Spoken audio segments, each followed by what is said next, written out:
Welcome back, dear friends, at City, the YouTube channel, the one-stop channel for English literature. Dear friends, here we are discussing some videos that are important for NTA NET English, keeping in mind the target JRF, keeping in mind the question, the level, and accordingly making videos. In this series, which is 99 novels, I have included, based on various books and inputs from previous year's papers, those works from which questions have been frequently asked. And in today's episode, we will cover 5 novels, one by Evelyn Waugh, Brideshead Revisited, other by Mervyn Peake, Titus Groan. Then we have Saul Bellow's The Victim, Greene's The Heart of the Matter, and Nevil Shute's No Highway. So let's discuss these one by one. The very first work which we will discuss is Brideshead Revisited, published in 1945 and considered one of the greatest novels of the 20th century, penned by Evelyn Waugh. Dear friends, the novel, which is a framed story, a story within a story, it begins with a prologue and ends with an epilogue, and they both are set in wartime England. And the middle section, the flashback of the protagonist, it constitutes the sacred and profane memories of Captain Charles Ryder. This is also the subtitle of the novel. And Charles Ryder is thus the protagonist who visits Brideshead house after a long time, and this visit evokes memory in him of the past he has spent here, and this is what novel basically constituted of. Now, if we talk about the story, the flashback of the protagonist, Captain Charles, is divided into two books. The first one is At in Arcadia Ego. Arcadia is we can say, a place where one feels utmost happiness, and it deals with Ryder's early years at Oxford. And the second section is A Twitch Upon the Thread, which describes the working of fate, various incidents taking place upon the Marchmain family, which is at the center of the Brideshead mansion. Ryder, who is a captain of an infantry, he is transferred along with his battalion to a new camp. Now, Ryder realizes, actually, when they camp there, it is night time, and in the morning, he realizes that he has returned to Brideshead. It was once an elegant country house of the Marchmains. Now, looking back at in a dilapidated state, ruined state, this great house, his memories come to him once again back, and he one by one think about those times which he spent there. He meets and becomes, he remembers how he met and he was infatuated with charming but irresponsible Sebastian Flight, who is the second son of Lord and Lady Marchmain, the owners of the Brideshead house. Now, Lord Marchmain is actually living apart from the family. He is separated from his wife, and with his mistress, he lives in Venice at the time when Ryder visits Brideshead for the first time. Sebastian takes Ryder to the Brideshead, and there he meets the rest of the family, which includes Lady Marchmain, who is beautiful but is quite enigmatic. Brideshead or Bridie, who is heir to his father's title. Julia, with whom Ryder eventually falls in love, and Cordelia, the youngest child, who is quite devout in a natural, unaffected way, innocently a very religious person. Marchmains are a Catholic family, much like the author himself, and that is why Brideshead Revisited is often called a Catholic novel. Now, Julia, she is actually marrying Rex Mottram, who is a Canadian adventurer, and thus actually trespassing families' rule that she should marry a Catholic, and in England itself. So she is showing her rebellious spirit by doing so. Ryder later becomes an architectural artist, and one of his favorite hobbies is to make paintings of those great houses which are on the brink of collapse. And just before their demolition, he tries to capture their architectural beauty in the paintings. He marries also Celia Mulcaster, though their initial courtship is quite strong, but very soon he learns that she is unfaithful. But an interesting point is that Ryder remains unaffected by her this kind of unfaithfulness. Ryder and Julia encounter each other on an Atlantic voyage, and they become, after initial hesitation, they become lovers because Julia is also quite unsatisfied with her marriage. Lady Marchmain has died. Lord Marchmain has come back to Brideshead, and he is also on his deathbed. His deathbed conversation, which is a long one with Julia, his daughter, it religiously affects her, and she, realizing the sin of adultery, breaks off her affair with Ryder. Ryder, though flabbergasted, but respects Julia's decision. Charles learns later from Cordelia. Despite his alcoholism, Sebastian also entered a monastery in North Africa. So the whole family basically drifts away, and this is what Ryder now remembers standing in the present house. In the epilogue, Ryder strongly implies that he has also become a Catholic. He tours the house, finds its artwork totally ruined, and its Baroque fountain, which has become dry and completely spoiled by dry leaves and filled with cigarette butts. He enters Brideshead Chapel, and there he finds a lamp burning before the altar. This once again creates hope in him, peace in him, and despite the prospect of a bleak future, he realizes that he has played a role in a divine plan that will transcend the war and destruction now surrounding him. So the novel ends optimistically, and this is a great read in which Evelyn Waugh pours all his experiences of the troubling time during the war period. The second novel we will discuss is Titus Groan, published in 1946 and written by Mervyn Peake. Mervyn Peake, he is a painter, poet, novelist, and during his early years he was brought up in China and later shifted to England. He was also in British Army, and while he was serving there, in 1940s, he began to write his fantasy, Titus Groan, which is basically, once again, like Brideshead Revisited, it is once again based on a magnificent house. And it was this work, which is a fantasy, gothic work, adventure work, building a roman. It is followed by second volume, Gormenghast, which is the name of the house, and then last one is Titus Alone. So these three novels, they make a trilogy in themselves. The work has been described, as I have already mentioned, a gothic fantasy, a pseudo-medieval romance because the castle is quite old, a poetic masterpiece, a fairy tale, a fable, and a nightmare. So many related genres have been mingled in this single work. Now, like Brideshead Revisited, the most striking character is the building itself.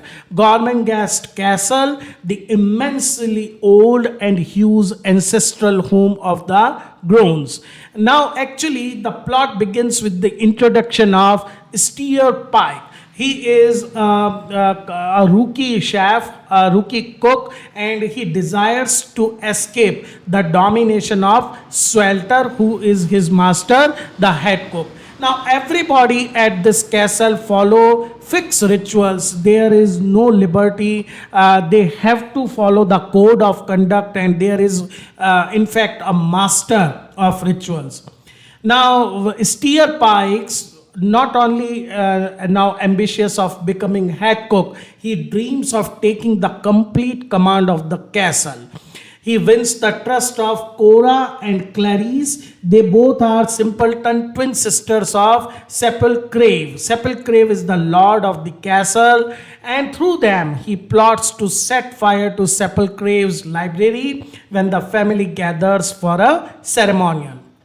Now the plan becomes successful, but at the last minute he rescues the earl and the heir from a fire which he has set himself, and because of this act he advances himself further in their affections.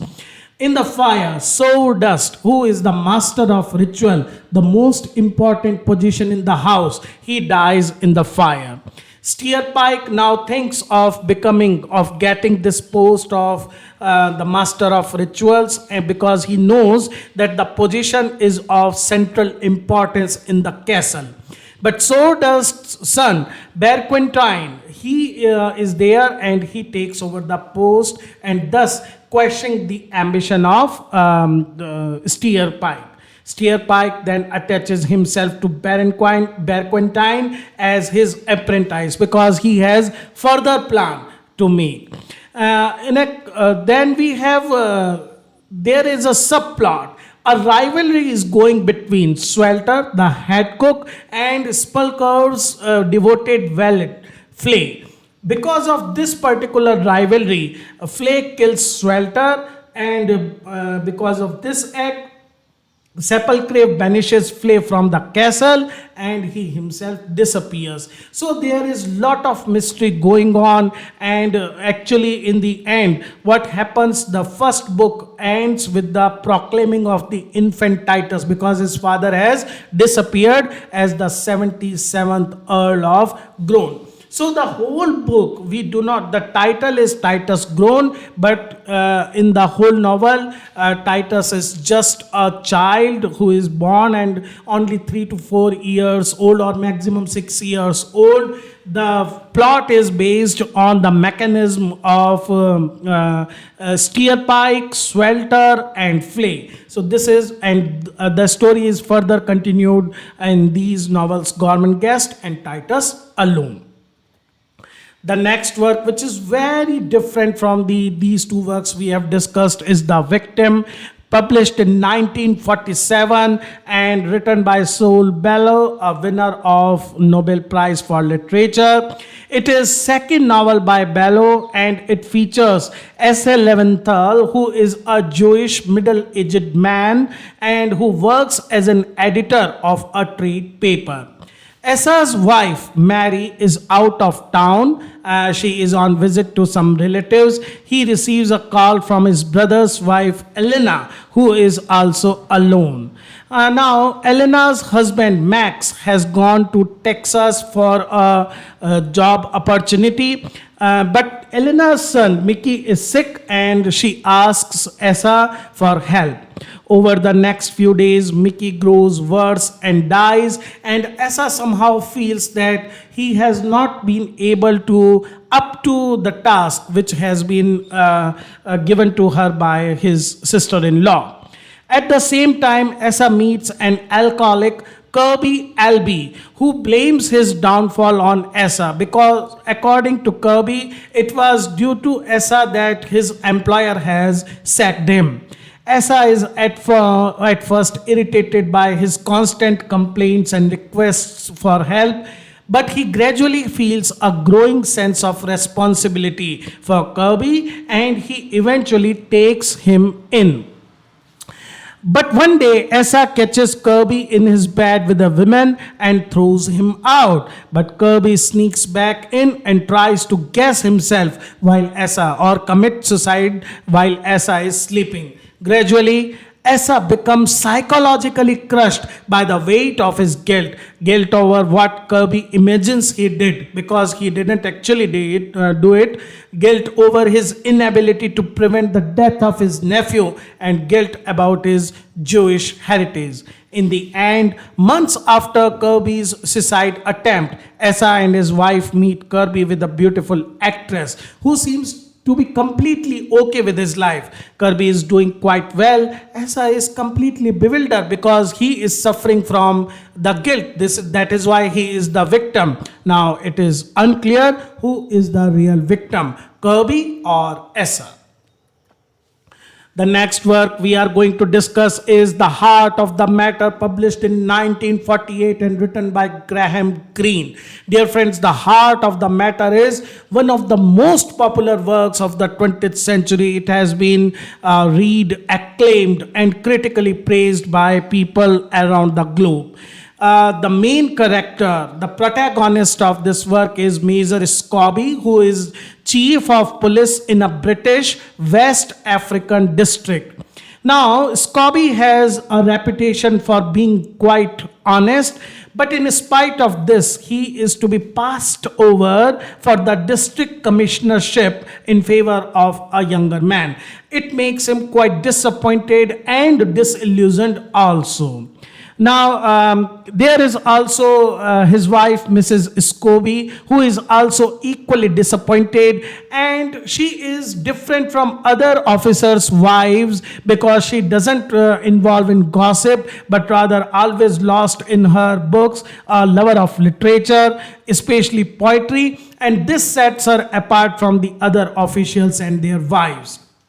Now, to lessen her boredom, Mrs. Scobie asks her husband to send her to the Cape Colony for a holiday. But Scobie doesn't have enough money for this visit, for this trip. And in order to pay for a trip, he tries to get loan from banks, but he is unsuccessful in his attempts. Then he seeks out Yusuf, who is a Syrian merchant, for this money, but he knows that Yusuf hates him for the reputation of honesty. Yusuf is actually known for smuggling illegal contents, and Scobie knows that he has to compromise a bit if he allows Yusuf to give him money. Scobie soon learns Wilson, a man supposedly to be a clerk, is actually an undercover government agent, and he is keeping eye on diamond smuggling. Now Wilson is looking at frequent meetings between Scobie and Yusuf. Another complicating angle in the story is that Wilson is also in love with Mrs. Scobie, and there is a particular incident in which Scobie has slapped Wilson in the capacity of being a clerk in front of Mrs. Scobie, and this basically creates a unmitigated hate in the heart of Wilson for Scobie. Now Scobie is in quite dilemma because he knows now that Wilson is a spy. He knows that Wilson is keeping strict eye on him. But once his wife has left for her vacation, there number of incidents happen, and it entangles Scobie in an inescapable trap.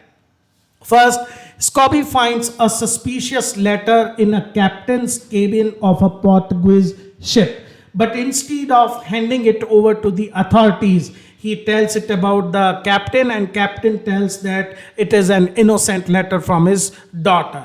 So he burns it, and captain assures him it was only a message to his daughter in Germany.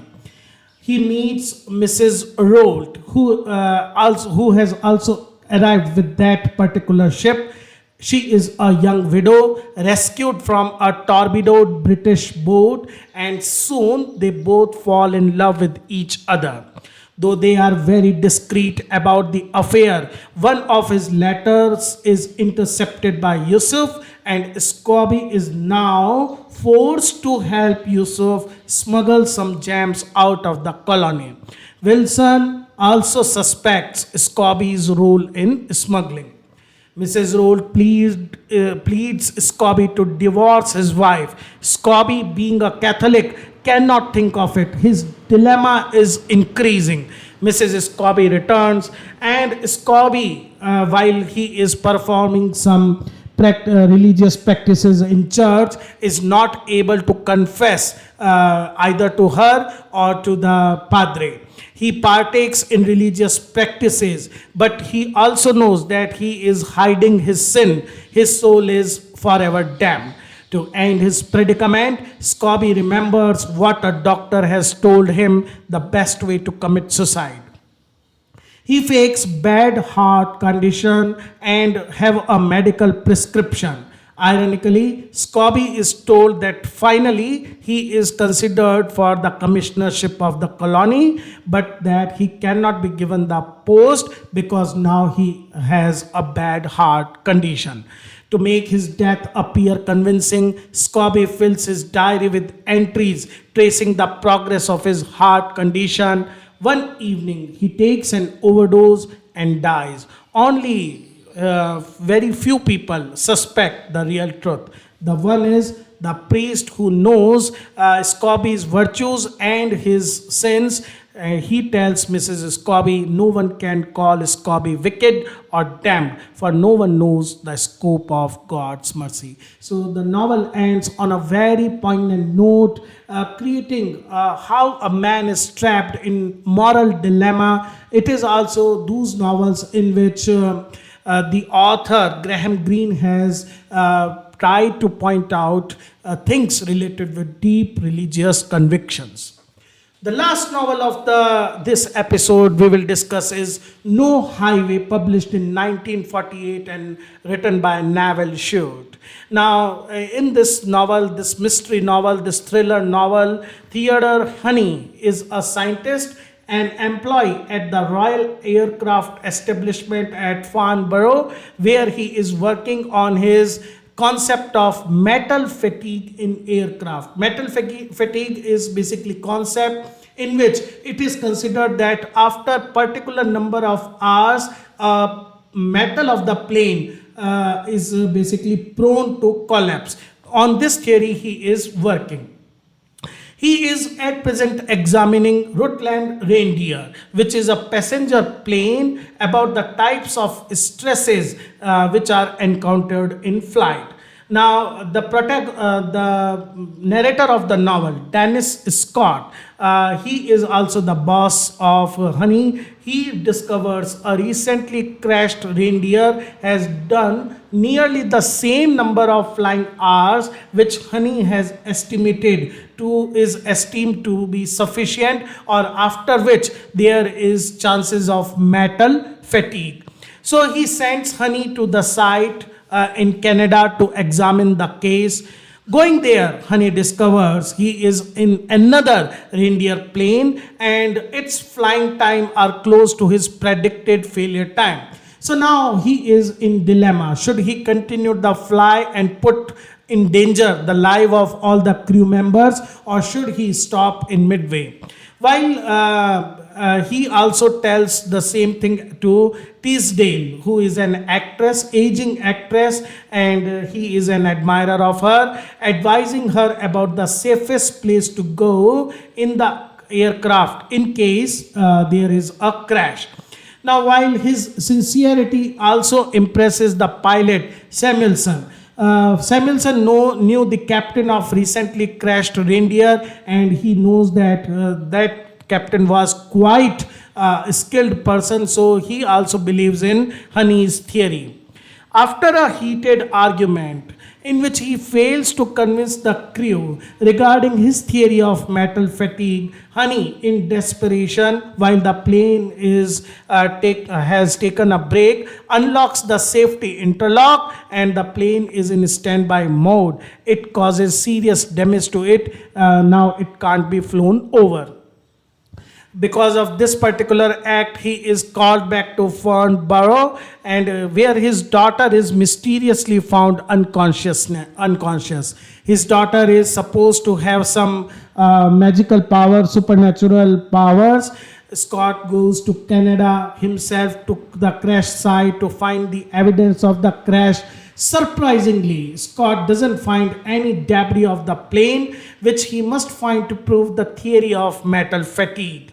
However, he takes help of Honey, who uses his daughter as a trans medium to get information about the whereabouts of the plane, and she basically lisps a particular code.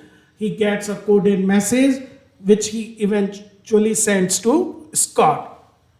Scott and his team are able to locate the plane, and the damage verifies Honey's theories about the metal fatigue, making him a sort of hero. Honey finally feels vindicated, and in the end, he marries Marjorie Carter, who is the airline stewardess and who was with him throughout this journey.